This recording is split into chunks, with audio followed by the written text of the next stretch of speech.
Rise of Dune. Can I recommend this? Well, it's an interesting game because it seems almost a homage to the movie. I believe this is not connected to the movie. They're doing their own thing. It's a love letter, you might say, to the original movie. Haven't seen the original movie for a long time. Not sure whether the characters they use are the same as the ones in the movie. You've got your city, which you can build. Reference to Stargate here. What's going on here? We've got Stargate and mixed with Dune. And we've got an overworld. But what I do like about this overworld is that it just looks a lot more interesting than a lot of overworlds. There's just been a little bit more effort put in the textures and in like little squares like that in the middle there. See the stones and the trees, and there just seems to be a little bit more effort with the overworld, which I really like, because a lot of overworlds in these types of games are very, very boring to look at. Not sure how long this game's been out. I've only been playing it a couple of weeks. You've got two different types of gameplay. You've got the main gameplay, which is explore. Look at this background, it looks quite nice, doesn't it? I'm going to swap these around a bit because we're struggling with this area. So yeah, you can move your deployed heroes around. But at this stage, of course, I have auto-battling. At the beginning, you do not have auto-battling. Some quite neat little specials. You see on the left here, this green vine, like a blocking special on this character on the left. BlueStacks is struggling a little bit with it. I'm sure it'll be fine on your phone. This has been known to crash quite a bit with me. I have to say, my experience of it on BlueStacks might be different on phones, but on BlueStacks it does crash quite a bit. That's okay, the load up time isn't too long. Just load it up again, but it is a little bit annoying if you're right at the end of a level and then suddenly it crashes. Of course, if you pass a level you get loads of goodies. So that's one type of gameplay. And then the second type of gameplay we have is very similar to all those adverts that you see on YouTube, shooting the barrels. Looks slightly better, but same type of thing.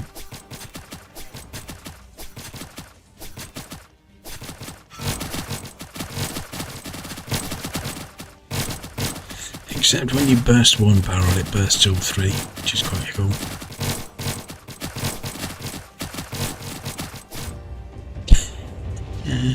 So that's the second type of gameplay. You know, you've seen that type of gameplay before. Then, of course, we have a guild here.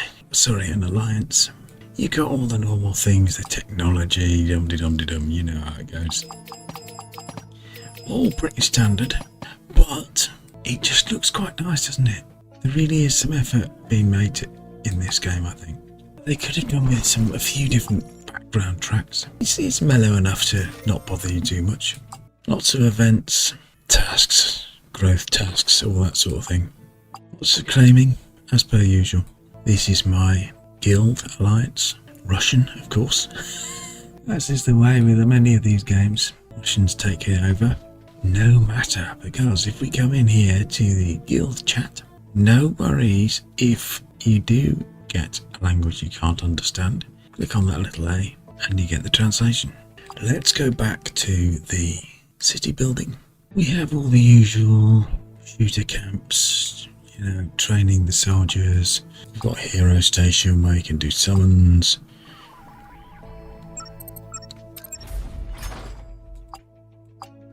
What is quite interesting about this city building is you see these little shiny bits here.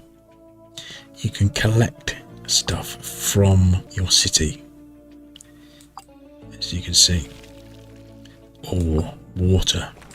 We've got an egg here which we haven't hatched. See what I mean? It looks quite nice, doesn't it? The graphics are quite nice, I have to say. It would be lovely if they made these horizontal, some of these games, but never happens, does it?